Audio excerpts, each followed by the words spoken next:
This is the end of my political journey. Goodbye.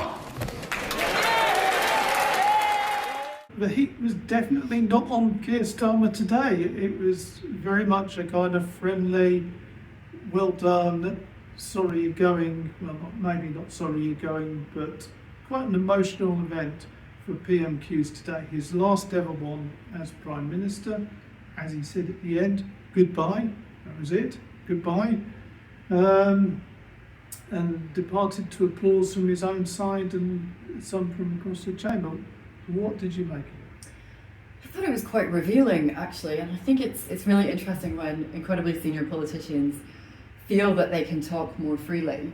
And so we had quite an emotional moment from Keir Starmer when he thanked Kemi Badenoch, a woman who, you know, many people would say has helped to make his life a misery week in, week out, with a pretty sharp tongue and a pretty keen sense of where to push on Labour's weaknesses over the last couple of years.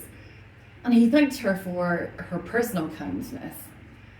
And when he talked about it, it also became clear what a difficult 2 years that this has been for Keir Starmer. And I don't actually mean politically. We all know that people just sometimes go through difficult moments in their lives where things all start to happen at once. And he was very emotional as he talked about how she reached out to him personally after their house was a victim of an arson attack, which he said had really upset his family. I mean, of course it would. And then he was very emotional when he spoke about how she had personally reached out to him after his brother died last year. And I think it just shows, in a lot of ways, the man behind behind the office and how difficult it can be sometimes when you have to be in front of the cameras day in, day out, but actually very, very tragic things are happening behind the scenes. I think it also showed us a different kind of Kemi Badenoch. I mean, she was heavily criticised the other day for kicking a man when he was down after the Prime Minister had announced he was resigning, and she just went for the kill. She just went for it. It was brutal, the most brutal PMQs I've seen in a long time.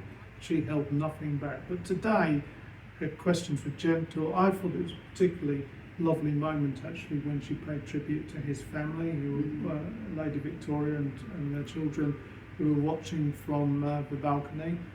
And, it did show that rarest of moments in the Commons, which is often such a cut and thrust, take no prisoners atmosphere, where the different parties and opponents can come together. And we even saw it with Richard Tice, the deputy leader, but I suppose leader of reform in the Commons at the moment, who chose to use his question to point out that the Prime Minister has the highest percentage of England football wins, thinking about what's going on this evening and the important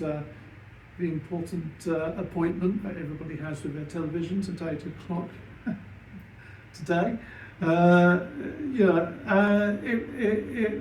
It was a rare day of kindness in the Commons. We probably won't be seeing one for quite some time again. Yeah, and that's not just because it's closed now for 6 weeks, but it's going to be quite brutal whenever Andy Burnham finally arrives on the scene and has to start taking questions from Kemi Badenoch. I think she's not going to pull her punches at that stage.